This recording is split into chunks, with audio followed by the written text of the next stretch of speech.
yang pertama gue lihat tuh seperti ini. Awalnya gue pas pertama dengar COVID 2019 itu gue takut juga, ya kan. Gue takut, gue jual semua saham gue. Gue kan dulu pemain saham di Indonesia, gue jual semua saham. Gue tuker mata uang gue ke Swiss franc waktu itu dan kebetulan naik tinggi sekali. Tapi itu karena gue takut sebenarnya. Karena gue takut ini ada sesuatu yang luar biasa. Karena conditioning medianya tuh luar biasa. Ya benar. Di shot dari helikopter, ada kuburan kebakar. Iya.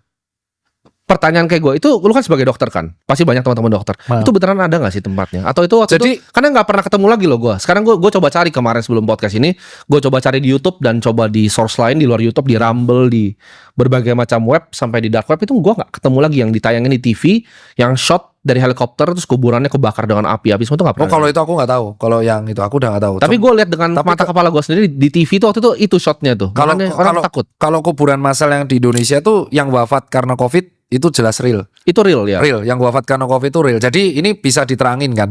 Itu orang akan bertanya.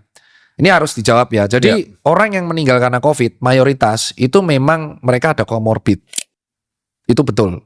Jadi ini kan pasti dulu dihujat aku sama beberapa sejawat. Jadi bukan tiba-tiba COVID, terus misal amit-amit kena ke Dokter Tirta atau Timothy, terus besoknya 5 hari, 14 hari mati. Rata-rata, ini harus real juga, dari data pun menunjukkan orang yang wafat karena COVID itu rata-rata punya 3 komorbid dari 3 penyakit ini. Kalau nggak penyakit terkait jantung, penyakit terkait diabetes, satunya penyakit terkait autoimun. Itu rata-rata wafat. Jadi makanya kalau kita lihat, dia tuh sudah ada riwayat penyakit jantung, sudah ya cepat atau lambat, COVID ini mempercepat. Kayak jalan tolnya untuk menuju maut. Ya tapi kan akhirnya ketika didata wafatnya pasti karena COVID. Clear ya. Jadi ini clear nih. Ini luruskan dan ini pertanyaanmu kan. Kok bisa tinggi banget? Bayangin ada orang dia sudah stroke, terus gejala penyakit jantung banyak dan kena virus ini. Nah kan kalau didata meninggalnya bukan karena jantung tuh. Iya. Karena COVID. Iya dong pasti. Karena kan dia datang ke rumah sakit dalam keadaan demam dan panas. Iya kan. Tapi komorbid pemberatnya adalah jantung. That's it.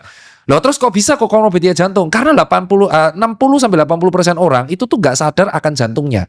Dia nggak tahu jantungnya ini sehat apa enggak. Dah clear dulu kejawab. Jadi yang wafat karena COVID itu pure real.